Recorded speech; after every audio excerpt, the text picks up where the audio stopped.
BTL coming at you.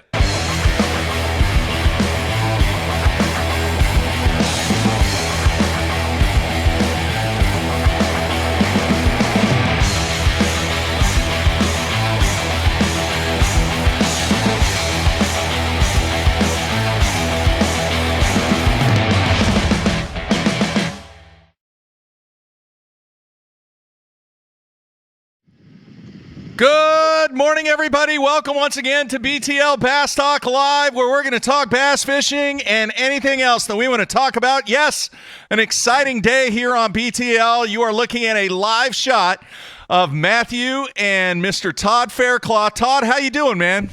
What's up, Mark? How are you, bud? I'm doing real good. It's been a while. Looks like the weather's great. Looks like you guys are going to have fun at this media event this week.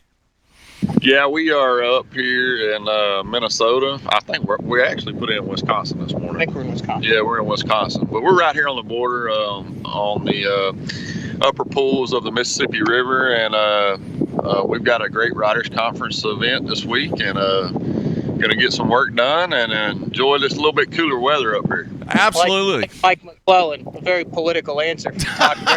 Dude's been on the road for like 2.5 weeks. He fished a mystery event that we can't ask him about. Yeah. And now he's here. Then he gets to go home for 5 days? 5 days. Then he gets to turn around and go to La Crosse to compete at Red Crest. That is correct. So, I mean, he's here, but he's making his money. Like we talked about with Mike McClellan in yesterday's show, this is kind of where the rubber meets the road and why you've got the Gamakatsu hat on, the Sunline, the Denali rods, all that is kind of putting in the time here with the media guys. Louis Stout got into town, Todd Seisner, Dan O'Sullivan. I mean, there's a number of guys, and then all the top guys. What about you? Well, I'm on the show. and then, they bring in, they have the president of Spro, or Gamakatsu, Spro, all the guys, Casey Shedd from AFCO. So we actually get to get out on the water, kind of a couple, 2.5-hour segments. I'm watching Ron Champion. We got to get him on tonight, too, by the way. He just got back from the Hobie Worlds in Australia. Yeah. Pretty cool stuff. I see him on the other side of the river paddling. Kicking, what do they call that with their? I think they paddle. They paddle upstream on the Mississippi in a kayak. Pretty impressive. The man has some glutes. Muscles. Yeah, that would be. That would be the glutes. He has some impressive glutes, but Wow. Anyway, that's what we got going on now. All right, Todd, I want to do this. I was going back and I was looking at some of your stats, and man, it has been a long time ago, and I know I'm getting old. Seriously, I mean, I'm feeling it every single day. But for the listeners out there, I remember the first time that I ever met you, and it was 24 years ago at a writer's deal, just like what you're at Sam Rayburn. And it was a young Todd Faircloth that was very quiet, very kind of reserved. And look at you now, man. You're one of the superstars in the game. Well, I don't know about superstars, but I've had a long, career at it and been successful at it, had some success, and just been fortunate to do it as long as I've done it. And I still enjoy it. I still enjoy getting up in the morning, going fishing and trying to figure out these fish. And we've had a little bit of change this year with a different organization I'm with, and that's been exciting to me as well. Just something different format, different style, and it's kind of, I guess, opened another chapter for me, and I'm excited about it. Todd, how much do you think career-wise, growing up in East Texas and having so much success on those lakes in East Texas really has kind of helped you out in your career? Oh, definitely. I live on Sam Rayburn, or 15 minutes from Sam Rayburn, 45 minutes from Toledo Bend, and in my opinion, two of the best bass lakes in our country. And if you look back at all the pros that have come from that, graphic, you take, David Wharton, Tommy Martin, Larry Nixon started his career on Toledo Bend, Harold Allen. I mean, the list is very long. Lindell Martin, Rick Clunn, fished in Texas for quite some time. And, a lot of those guys had long, successful careers. And our lakes have a lot of diversity, a lot to offer. And I think it prepares you, for what you do as a professional angler. About the only thing our lakes don't offer it's super clear, clear water. And, finesse tactics usually aren't the strength in the South, Mount Rayburn and Toledo, but you can learn how to do them. You just probably aren't going to win any tournaments. Yeah. All right. He's kind of learned how to do them pretty good there. He's won just a few Clearwater fisheries. I have. Yeah.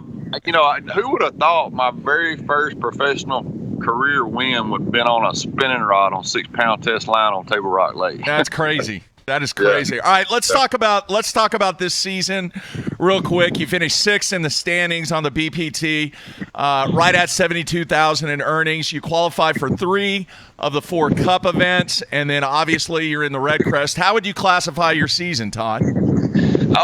Very good, consistent, season. I feel real good about it. I really felt like I had, a couple of opportunities to, have better finishes than what I did. But overall, I feel it was a success. I'm still, as like a lot of these guys, trying to figure out the format, and how to be more efficient at the format.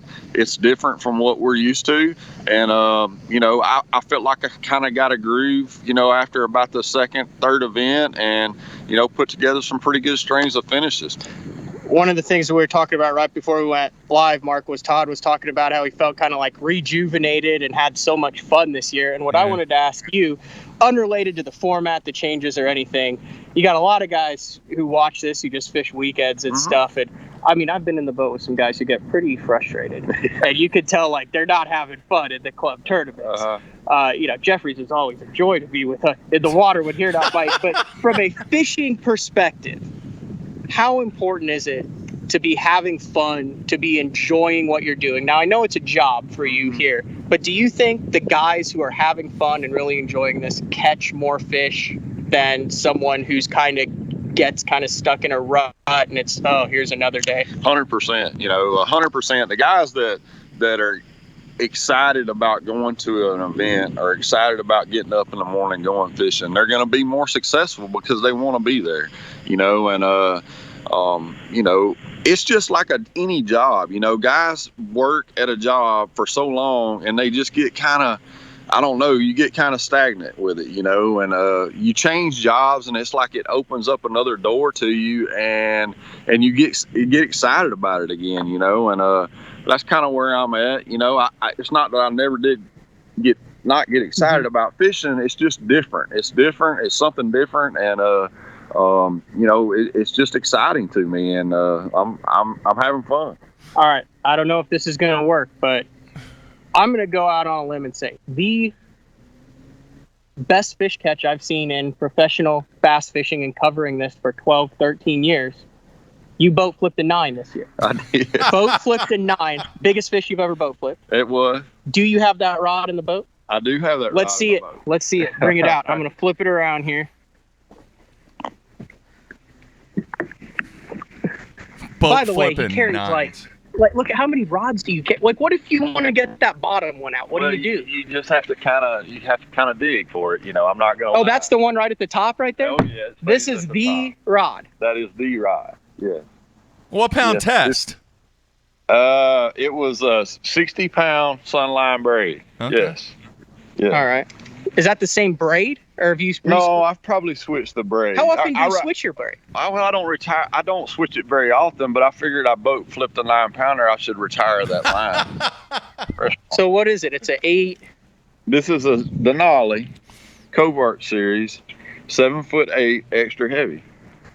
And I didn't realize. I thought it was like a 7 or 8 pounder when it come up by the boat, and I had the momentum coming with it, and I just. I had 60-pound sunline braid, so I just felt like it'd be pretty easy. And I about ripped my hand open when I grabbed the line to try to keep him from touching the carpet. And I was like, probably shouldn't have done that when I realized how big he was. All right, hold this. I just want to see what it feels like. I've been highly impressed with this. I just want to get a feel for the... That's got some give in it. I mean, it's not like a pool cue. Yeah. And you flipped a 9-pounder on this. 9. I think it was a 9.5, wasn't it, man? I mean, yeah, I didn't want to short you there. The 9.5. Was it that size hook? It was that size hook. Yes. Okay. Yes. Okay, that's a Gamakatsu. No, that's interesting. I'm flipping it around here because this is something right here. Yeah. All right. I think a lot of guys flip with like a 5 or a 6, and that's a 3. That is a 3. Why? I prefer a smaller hook, and there's a few reasons for it.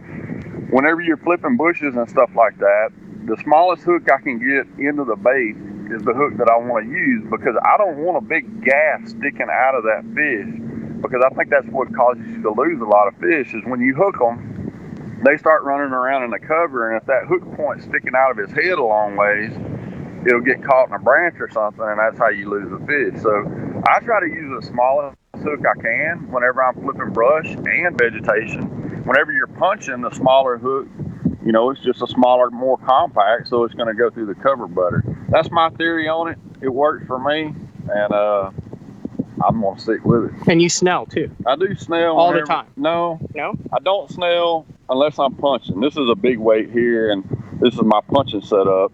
But whenever I'm flipping like a ½ ounce or less weight, I just tie a polymer knot and generally do it that way. Why? I just seem like I have a better hookup ratio. The big weight, I can't explain it to you. This is just my theory on it.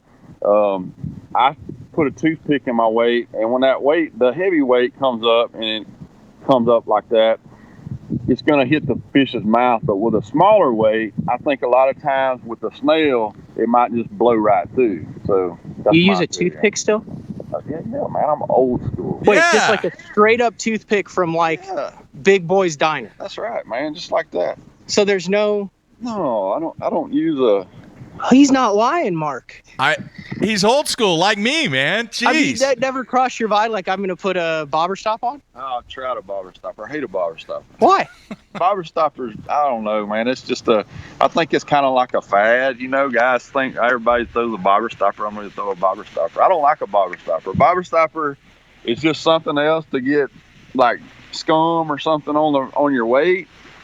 I just have the weight here. A bobber stopper doesn't keep your weight from pounding down on your plastic, and when you're punching a real big weight, it's going to pound down on your plastic, and it's going to eventually wear your plastic out. With a toothpick, I can keep the weight about 1/8 of an inch above my plastic in place, and it gives the bait a little bit of freedom.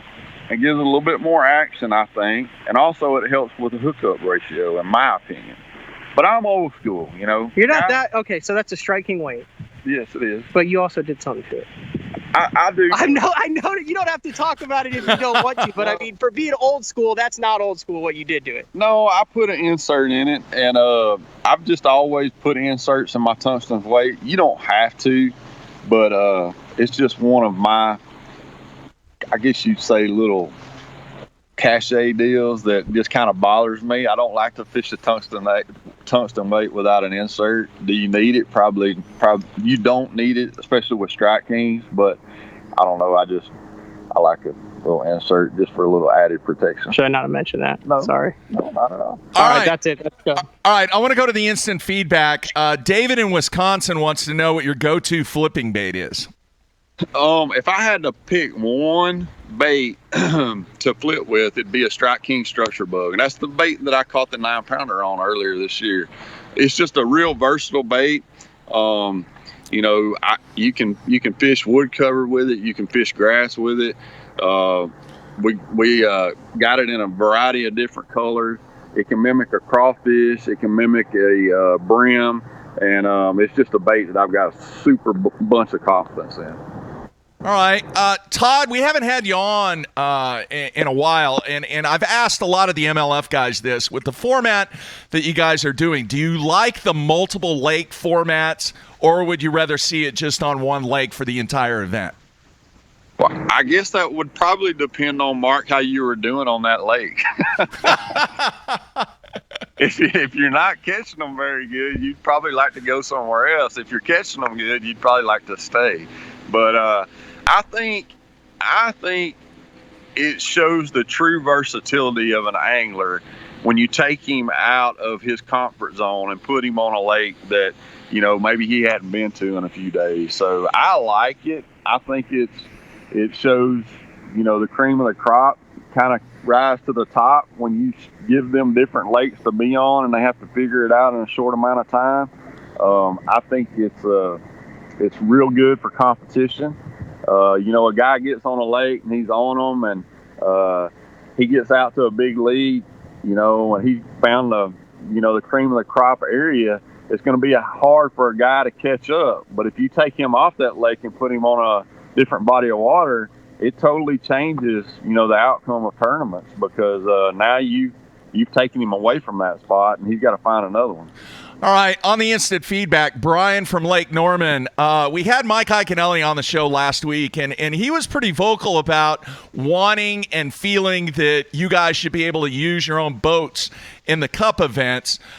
Any thoughts on that? Is that something? And I think a lot of people out there realize, obviously, it's a sponsor situation of which, I mean, that's just how it is. But the game has evolved. Any thoughts on whether or not you would prefer using your own boat in the Cup events?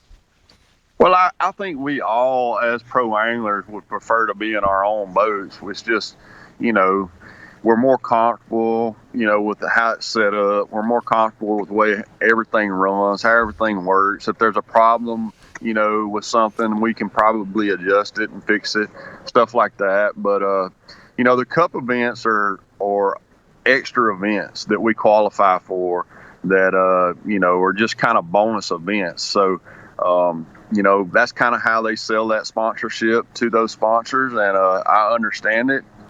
And it's all equal. We're all out there in the same identical boat and equipment. So, there's no advantage over the other. So I'm okay with it. All right. Would I prefer to fish out of my own boat? Absolutely. But I'm okay with what they have going on. So they're filmed in the dark. It's no secret that you just filmed one in the dark. So here's my question. You've got all these guys that are fishing in it. It won't come out to the next quarter. It's on there. What do you have to sign? And what happens if someone lets the cat out of the bag? Do you get put in jail? Do you get sued for $1 million? Because everyone does such a good job at it. I'm thinking it has to be pretty freaking severe for no one to be like, not even hinting. I mean, we have these guys on it.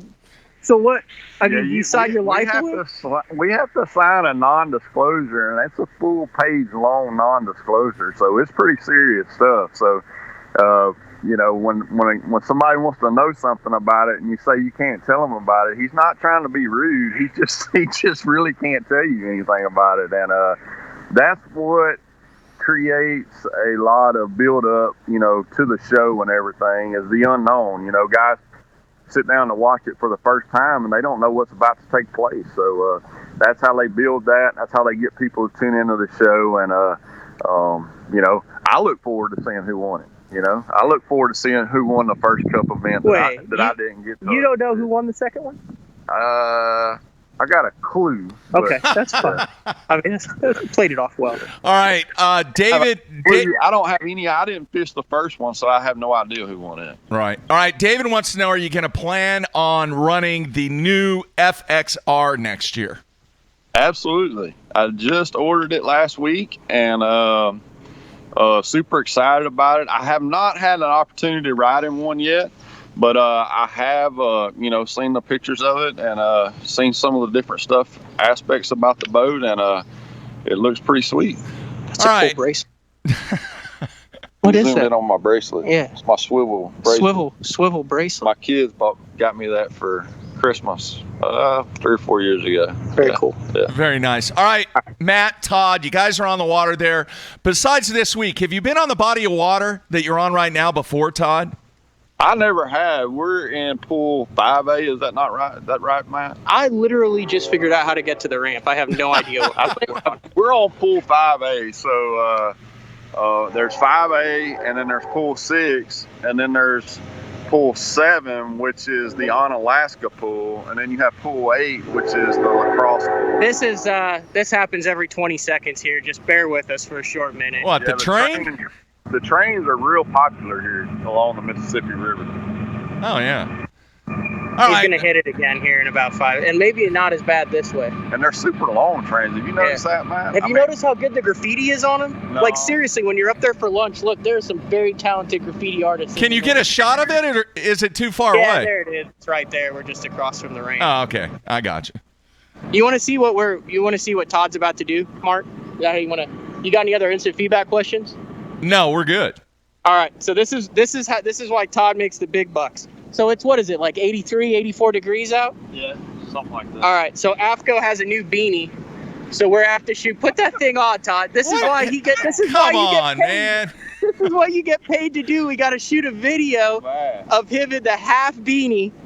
All right, here we go. Here it is, right here. Uh, Todd in the half beanie, and then we also have to shoot one on the gloves, Mark. How about it? So that's why Todd gets the big bucks from AFCO out here in the 80 degrees shooting the new half beanie. Your ears warm? That's the whole point of that one. Yeah, it definitely will keep you warm. And then the gloves. How about that, Mark? How about See, a that was jacket? Does he have to throw on the jacket too? You know, that's a good idea. If you're doing it in a short sleeve sunline shirt, we might have to idle back to the ramp and get a jacket. So it looks Yeah, somewhat, that's not gonna it fly. looks a Yeah. little bit more real there. So that's what we got. That's what we got in the next hour. It looked really good though. It really did. I don't know. With the That'll be a T-shirt, thing. are you kidding me? Come on, man. We're gonna have to go get a jacket. Now that we bring it up, that looked ridiculous. Okay. That's not good. All right, the body of water, and this is cool that we're able to do this stuff on the water. The body of water you're on right now, I'm kind of looking at the background. I see some laydowns. I see some stuff in the water. What's your first initial thought? And I know you're close to the takeoff, but what's your first initial thought of this place, Todd? We're just idling across the river. The water clarity in the main river here is really good. So, there's a lot of current right now in the main river. Not a lot, but a good bit. I'd say probably 2 mile an hour current, man. Looks like maybe. And so the water temperature is pretty warm for this part of the country here. So I would definitely start somewhere where the water's moving. I don't want to be in a dead end something, I want to be where the water's moving a little bit. I'm sure there's going to be a lot of fish on the main river. And then, you'll have these little tributaries or little, creeks like are behind us here that run through that'll have some current in them as well, that run all the way through around these islands and stuff. Is that a bald eagle? That is a bald eagle. Look at that bald eagle. How about that? Wow. You see it, Mark? He's coming this way. Oh yeah, I see him. He's right. He's literally gonna. Call him in, man. What's it sound like, Todd? I don't know. Can you see him? Is it in the screen? Yeah, I see it. That's kind of awesome. cool. That's a great way to end it right there. Wow. Wow. Yeah, he landed there. All right, Todd, a couple more questions, and then we'll let you guys get back to doing what you guys got to do up there. You mentioned earlier your first win, 6-pound test on Clearwater and everything, but have you built a lot more confidence fishing up north than you have, when you first started out? Do you feel really, really comfortable fishing for smallmouth and on these northern bodies of water? Yeah, definitely. A lot more confident than I did when I first started. I'll tell you a little story here. My very first, top 150 at that time, Kmart top 150, I think at the time. Yeah. At Lake St. Clair in Michigan. That was my very first professional event on Lake St. Clair. I'll give you, this is how long ago this was. We didn't have, I didn't have GPS on my boat. We started on the Detroit side. I wanted to go over to the other side of the lake. I'd never fished a body of water where I couldn't see the bank on the other side. And it was foggy that morning. Before I left the house, my dad gave me a handheld compass like sailboaters use. And I kind of shot across the lake where I thought my spot was. And that's how I got over there to my spot. And I pulled up there, and I was throwing a Carolina rig on a flipping stick, I think. I was throwing a Carolina rig on a flipping stick, and I caught 17 or 18 pounds of smallmouth in like the first hour and a half, and I was like doing jumping jacks on the front deck of my boat. Didn't have a clue what I was doing, man. I just shows you how good Lake St. Clair was. But that was my first experience at fishing smallmouth and my very first, professional tournament. So I've come a long ways. I've learned a lot of different stuff. I've become a more versatile fisherman, and in order to be successful out here, you've got to be able to do it all. And I feel like I'm as comfortable with a spinning rod in my hand as I am a flipping stick now. So, and I'm still learning. That's the neat thing about our sport is we learn. If you stop learning something, you're probably done. So I'm still learning stuff, and that's the cool thing about our sport. All right, what are your thoughts going into the Red Crest? A little bit of experience on the Mississippi River. What are your thoughts? I love the, Mississippi River up here. I won an event up here the very first time we came here, and I finished in the top 10. I know at least one other time I finished second in an MLF Cup event here. So I really like it. I really feel like I have a grasp and understanding of what to look for, and I'm super excited about it. All right, Matthew, anything else? No, I think we're good. We got to go idle over and get Todd a jacket so he doesn't look ridiculous for this. Yeah. Wow. I can't believe you were going to shoot that in a T-shirt. Jeez. Well, first time you tried it on. I mean, I never claimed to be the brightest crane in the box. That would have looked ridiculous. Jeez. All right. I want to let everybody know tomorrow we're going to have A-Mart on the water, just like Todd was today. And then tonight and tomorrow night, we're doing a special evening show at 8:30 p.m. Central Time. Who knows what's going to happen during that thing, Matthew?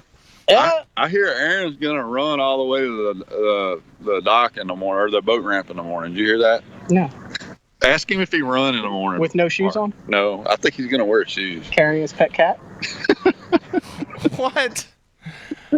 Wow. Oh, but no, I think the cat's at home. With a homemade burrito in his back pocket. Yeah, organic burrito. Jeez. All right, that's going to wrap it up today. Folks, make sure you join us tonight, 8:30 p.m., not a.m., 8:30 p.m., right here for an unpredictable PM show with, I have no idea who we're going to have on. We're going to have a bunch of people on. There's going to be a bunch of people there. What, are you doing it from the conference room again, Matthew? There's like a tiny spider on my screen. Do you see that? I do see that. That is the smallest spider I've ever seen. Look at it. See it crawling? That's a spider. Yeah. Great. It's like as of a... What? Wow. That might be a new species, Mark. Oh, jeez. You should like Let him bite you. What happens? there's no way you could bite me. Don't say that. That's not true. End up in the hospital. You'll end up in the hospital. All right, where are you doing the show at tonight, Matthew? Do you know? No clue. No clue. Restaurant, conference room? Yeah, somewhere around there. That'll Somewhere. work. All right, folks. Todd, great seeing you again, man. Thanks for taking time out. I know you got a busy couple of days. This is really cool to have you on the water, and look forward to seeing you soon, man. Good to see you, Mark. Take care, bud. All right, Matthew, I'll talk to you tonight. That's it. We're out of here.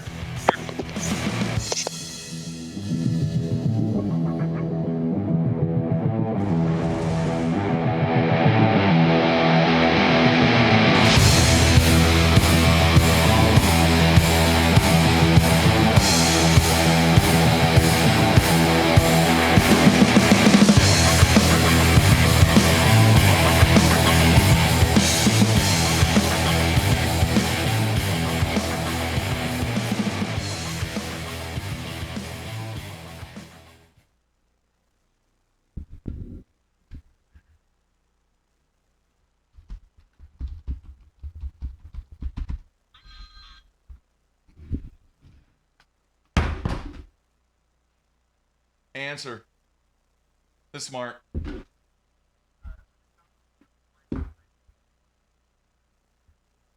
Yeah.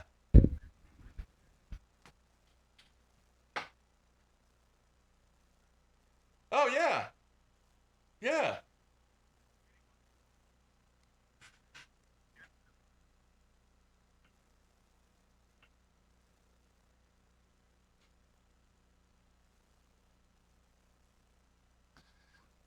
Well,